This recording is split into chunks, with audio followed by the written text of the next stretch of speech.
बाप रे बाप, बड़ी गर्मी है लेकिन लाइनिंग एकदम काट दे पूरा की। कहाँ हो सा ट्रेन उड़ के एकदम कहाँ जा रहे? जाइयो बाहर, बाहरे कमेबो नहीं रहबो। तो लगनिया पर रुक नहीं जीतल मौसा, कखनी के कार कुटुम आई थी, सदिया ठीक हो जीतल मौसा। कह शादी, अब हम शादी ब्याह करबो, देख न लिए शादी ब्याह के नतीजा। एगो कल के शादी ब्याह तो देखी मार के ड्रामे में दल के भार, तो माना के ढाढ़स बनलिए कि चल बाल बच्चा होला के बाद ये हम कांड कल के।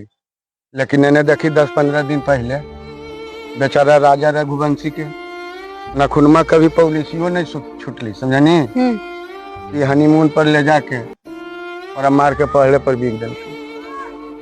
कहीं न वैसी सोना मऊ मुस्कान ऐसा हमरो मिल गए तो हमार की गंजन होते रे बाप। हम नहीं करबो शादी बियाह, हमने एक से अच्छा सिंगले रहबो, हम जा ही।